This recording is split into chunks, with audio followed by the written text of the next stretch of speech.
Hello everyone and welcome along to the latest edition of racingtv.com questions and answers. We've got quite a back catalogue of interviews done over the last few weeks, both Nick Lightfoot and myself, and we've spoken to numerous jockeys and trainers involved in the game, including Paul Townend and Charlie Johnston and William Buick. And all of those interviews are available to be seen on racingtv.com and also the Racing TV channel on YouTube as well. Our guest this week, the man on the other side of the screen, is Ruby Walsh, who needs absolutely no introduction. And many thanks indeed to all of you at home for sending in your questions on Facebook and Instagram and Twitter and email as well. First question of all, Ruby, how have you been? How have you and Gillian and the kids been in these strange times?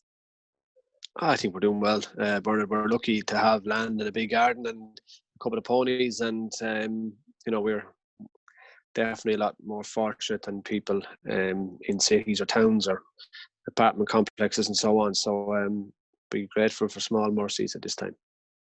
And what about the homeschooling? Has that been left to Gillian, or have you both had to play a part of that? Gillian, I most certainly didn't miss vocational calling as a teacher anyway in my life. So Gillian has taken control of that, I think, for the sanity of everybody in this house. It's a year ago, of course, Ruby, since you hung up your riding boots. It's probably not fair to say you've retired. I mean, it's probably more of a career change, because we've seen far more of you on Racing TV and ITV Racing and RT Racing. You become quite involved in the media. Do you enjoy your new line of work? I do enjoy it. I see racing probably in a whole different light, as probably from outside the world as compared to what you see from inside it. But I do enjoy it. It's been a good year. I'm lucky I decided to retire last year, because I don't think it would be as easy to sort out a new career right now.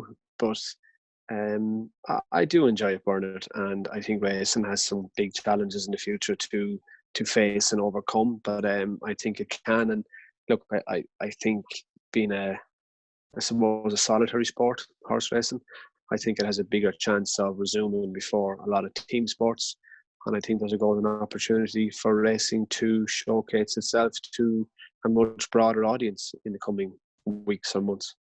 You were presenting for us, Ruby, I think it was Limerick. It was during those 10 or 12 days when we had racing behind closed doors after Cheltenham.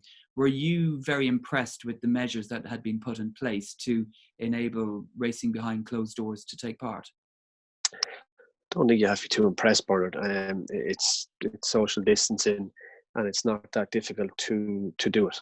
I think once you close the gates and there are no spectators, no bookmakers, no owners, I actually don't even know if trainers need to be there as such. Obviously, trainers with smaller staff, of course, would be there because they wouldn't have extra staff to do the jobs themselves. But I think you can restrict it. I think it could go even further. I don't believe with no connections jockeys need to even congregate in the parade ring. I think it just could walk straight out 10 minutes before the off for a race, get on the horse and go to the start. I think it could be taken even further. But I think with enough will, and if you were looking to make it work, it is possible to do it. It is easy to do it. And I think you can keep people a safe distance apart while you're at it.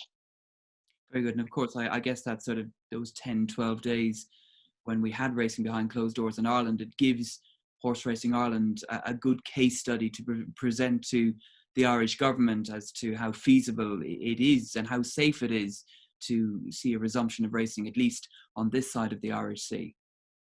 I think it is. They obviously have a blueprint maybe, and they have refined it from one meeting to the next, so they have scaled it down as much as they possibly can. So yeah, they have an opportunity to make a case. But look, this country will be led by the health people and what they decide, and they're willing to make a decision. That's when we'll know if there'll be a resumption of normal life, let alone racing, and everybody will be guided by what they say. Just one more question to ask about your change of career, your retirement.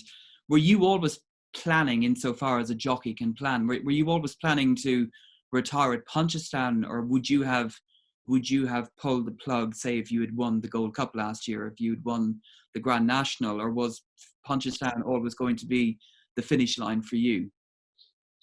I think Punchestown was the realistic one. I think maybe if Rathvinden had won the English National, I might have done it then. But Punchestown was always where I had thought I would do it, if I got the opportunity to.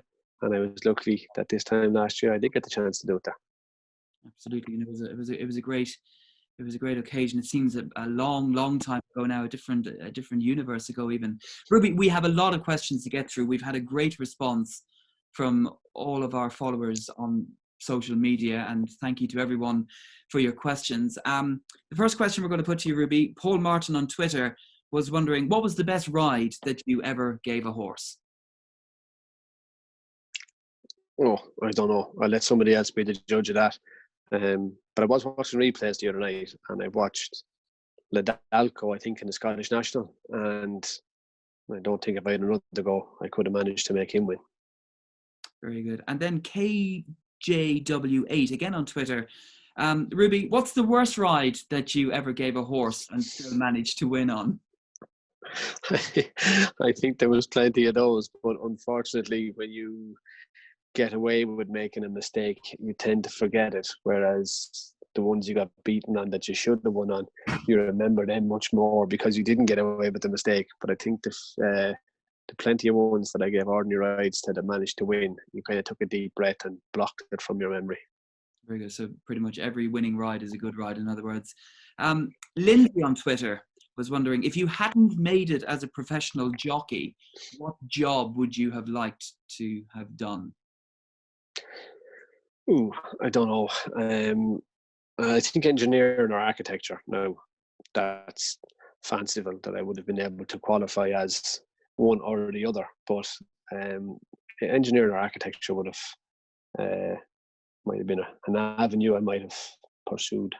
Tried to pursue. You did your leaving cert. Was that because your mum and dad sort of did they strongly encourage you to finish your? Yeah, mum was keen that I did it, so I did my leaving cert. But I was already on the road to being champion amateur in Ireland when I was doing my leaving cert, so I probably didn't apply myself to my studies as much as I could have.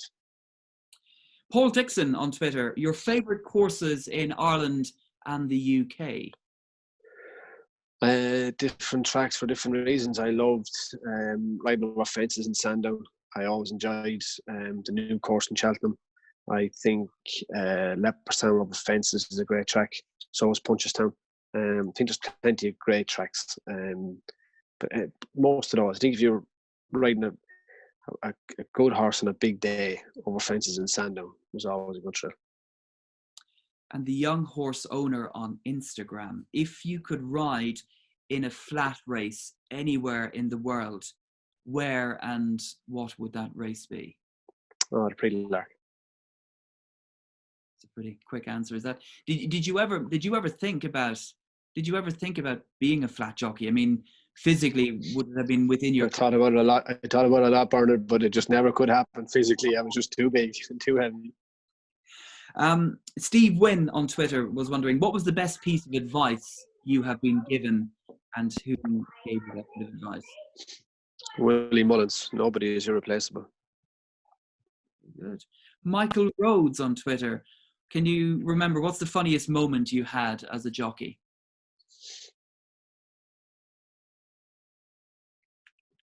I don't. I probably remember being the funny moment for some people. I jumped with Stratford one day and I was supposed to go around it, but I don't remember too many funny moments. Don't know if that my sense of humour to even think about the funny moments. When you were riding, I'm sure you managed to have plenty of fun along the way, and I know it's I'm sure I did, Bernard, but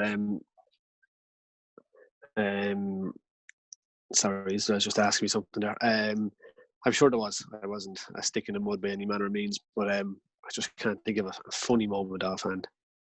McCrazy on Instagram, McCrazy87. Can you tell us if you or your fellow jockeys had any bizarre rituals pre-race? I didn't. I gave up on superstitions many years ago, but Timmy Murphy would always put on his right boot before his left, and Chalk always had to wear red,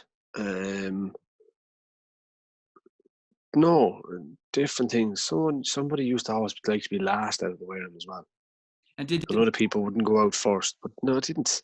I don't know if I paid much attention, Bernard. I didn't. I'm not superstitious, and I didn't believe in superstition. If I needed to put my right boot on before my left boot, I was struggling. If I needed to wear the same shirt or the same tie or sit in the same seat, I don't think that never really crossed my mind. did I see somewhere, did Paul Townend, and he was a guest on this a few weeks ago, I forgot to ask him, did he wear the same pair of underpants in this year's Gold Cup as he wore? I heard someone saying, but I, with, I don't think that the underpants made him any better. Gerald Mulroney on Twitter, Ruby, was asking all the injuries that your body took over the years, what effect or how badly has that affected your body? Everything good, bar probably the range of my left shoulder. I haven't got the same range of my left shoulder as I would have in my right, but that seems to be the only side effect at the moment. Torchwood. And going through life without a spleen, what does that involve? Probably the time of a pandemic, it probably means your immune system's a bit lower and you might be more susceptible to catching the virus. But other than that, it doesn't really have much bearing or relevance. Christopher Logan was wondering, Ruby, if you were Prime Minister or Taoiseach for the day, just for one day, what would you do? For one day? God, I think you need more than one day. Would you?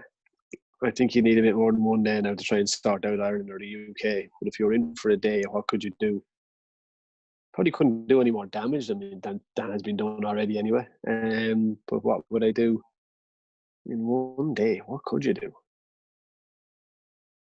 I mean, by the time you go to Ars Nuclear and get sworn in by... Yeah, I definitely think, for whatever reason, I try to simplify the tax system. I just think if it could be done in a day, but how you get earn X and then Y and Z and pay this, that, and the other. I would actually, if I was there for one day, I'd do away with the universal social charge.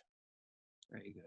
Sean Moss was wondering who are the most knowledgeable pundits, or who are the best pundits that you have worked with so far in your media career? Oh, I think there's plenty of them in racing TV. I love working with James Willoughby. I enjoy working with Lydia. Stuart Machin does an incredible amount of homework. Nick Luck is very easy to work with. Gary, Kevin. There's so many good pundits, and I think by there being so many good pundits, when you go on to work with them, it means you have to have your homework done to keep up with them, and I think they set a very high standard. When you first started, I know you've been doing quite a bit of broadcasting, Ruby, even when you were still a rider, when you might have been injured. And I know during your time as a jockey, you used to come over and be a pundit at Glorious Goodwood and Royal Ascot when you were still riding. Did you, when you went in, did you think it was going to be harder than it was, or did you think it would be easier than it turned out to be? I mean, did it meet your expectations, just being a race? No, I think to do a whole day on racing TV where you have so much time to fill between races, you do have to have a lot of homework done. You need to know a lot about each individual horse, about tracks, about draw, its form.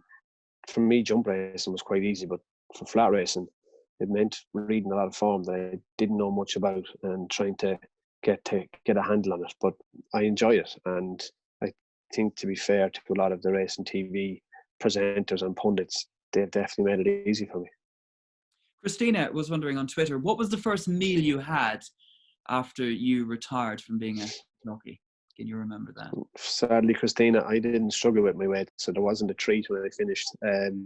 I still on the same diet I was when I was riding. I have lunch and dinner. I eat twice a day, and I've always done that. So the cooked breakfast wasn't a treat for me. Alex Dack on Twitter was wondering, have you started betting since stopping being a jockey? I have had the occasional bet, and I can't say I enjoy it. I hate losing money, so betting hasn't really lit my fire. Paul Callally on Facebook was wondering, how good was Paul Carberry as a jockey? Paul had just had natural talent that was incredible. And Paul had the ability to make a horse run as fast as it could without ever even moving. Horses ran for him, they jumped for him. He was incredibly brave, very tactically aware. Yeah, I thought he was a fabulous jockey. And nowadays, Paul is show jumping. Is something have you ever thought of? I mean, definitely not. No, no. No way. To think like you could knock one pole and that's it. No, not for me. Joshua Mars, if you could choose any horse to ride after present, who would it be? I'd love going Frankel.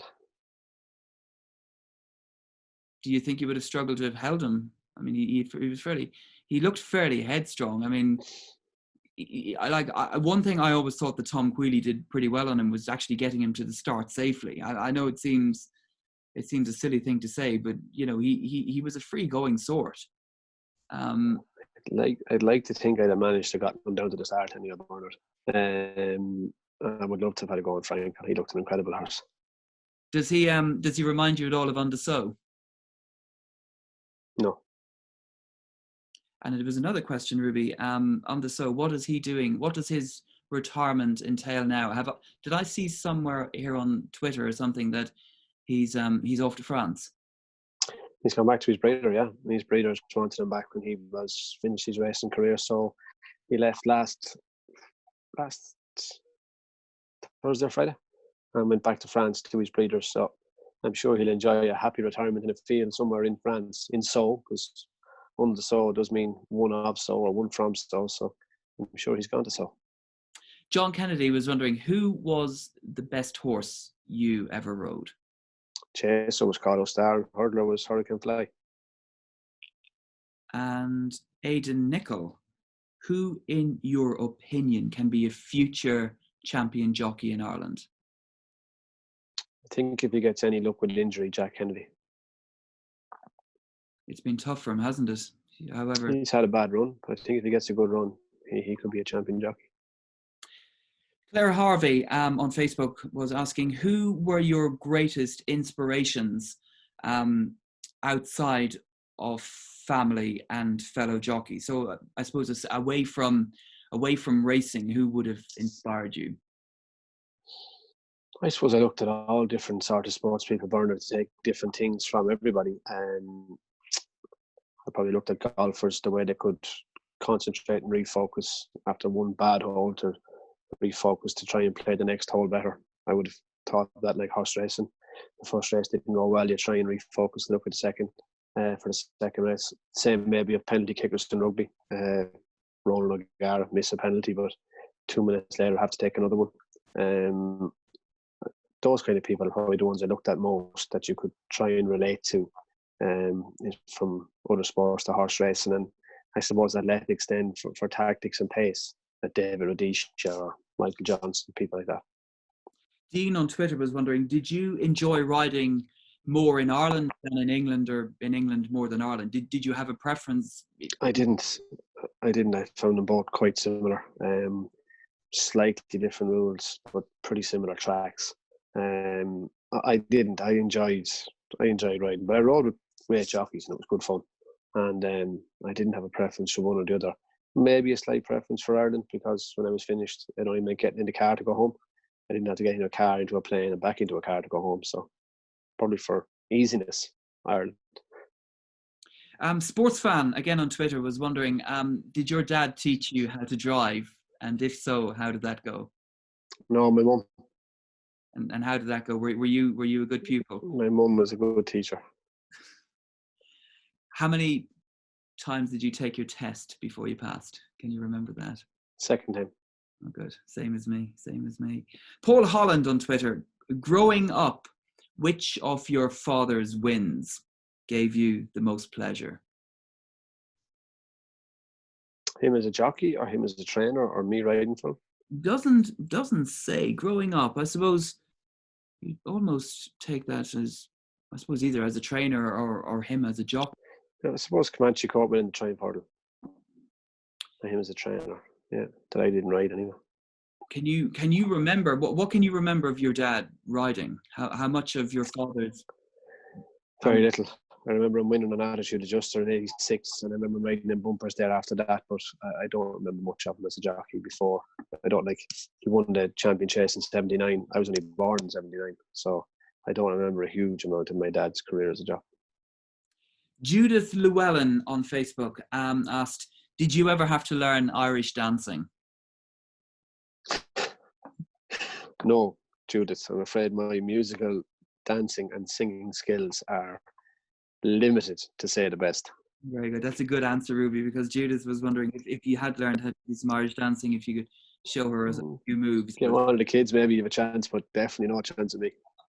Sam Inskip on Instagram. Sam was asking, what piece of advice would you give someone struggling with nerves going out on their first ride? Oh, I think you should be nervous.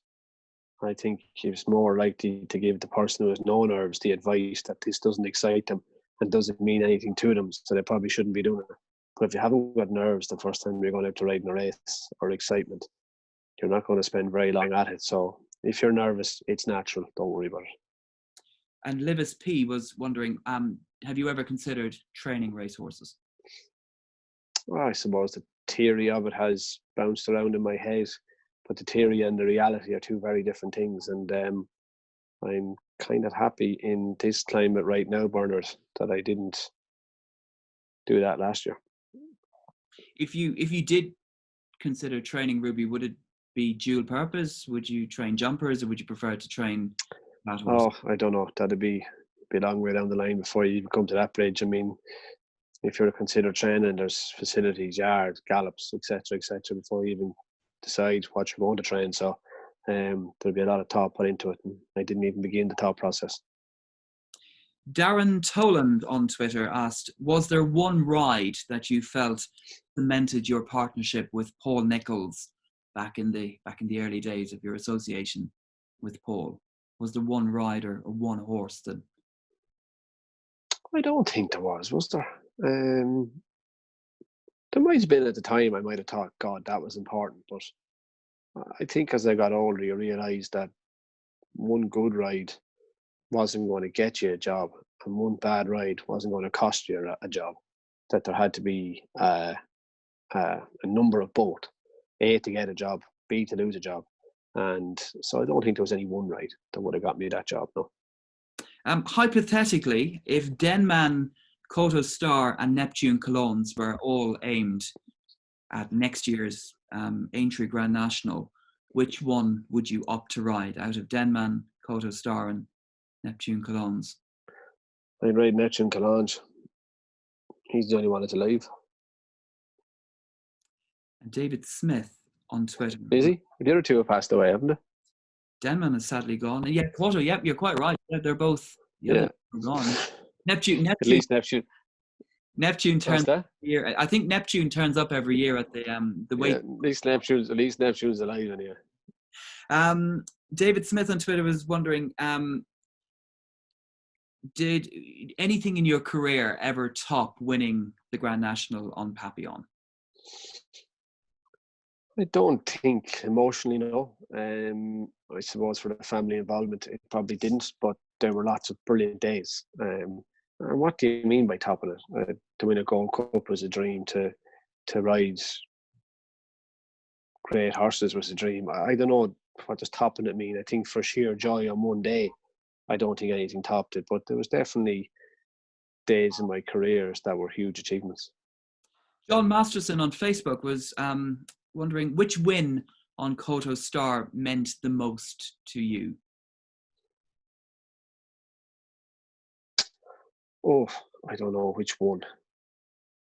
His first Gold Cup, his second Gold Cup, his fifth King George. I'm not sure which one. There was too many good days. That's like picking your favourite child. That's impossible. Hard one to answer, all right.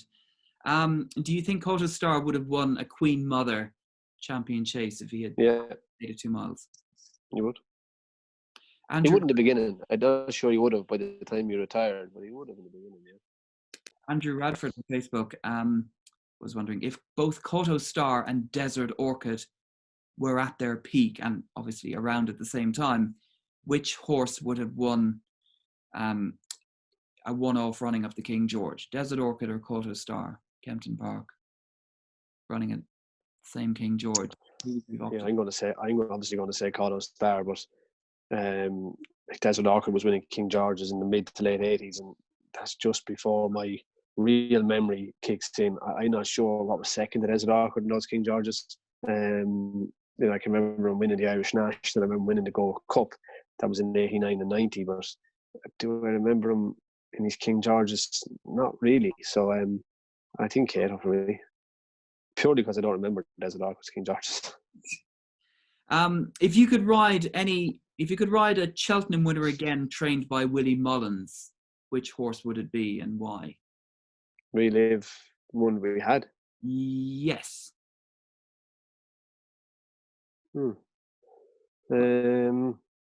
Any power in the champion hurdle? That was quite an emotional day for you all, wasn't it? It was a great day. Brilliant day. There was another question much further down the list, but I'll ask it to you now. What, in terms of her temperament, what was Annie Power's temperament like, Ruby? Well, she was hot. She was a bit hot, but she was a big, strong filly. She was a very placid filly to have anything to do with in the stable or out in the field. But when she was riding out, she was quite hot, quite forward going.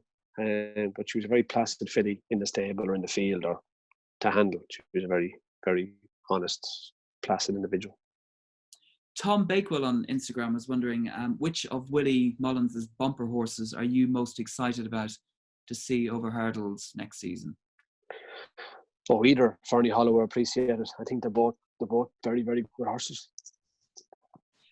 Charlie Barber on Instagram again. If there was one horse that you could have ridden at this year's festival that wasn't trained by Willie, who would you have liked to have ridden? Envoy Allen. James Vernon on Facebook. If you came out of retirement to ride one horse of Willie's, who would it be?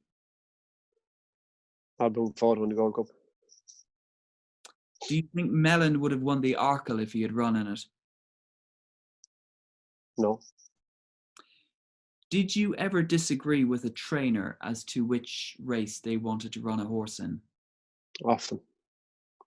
And who normally won, the trainer or Ruby? Trainer.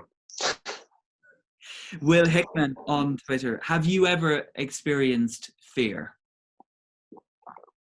Loads. I think everyone does. Be honest with yourself, Barnett. You have too.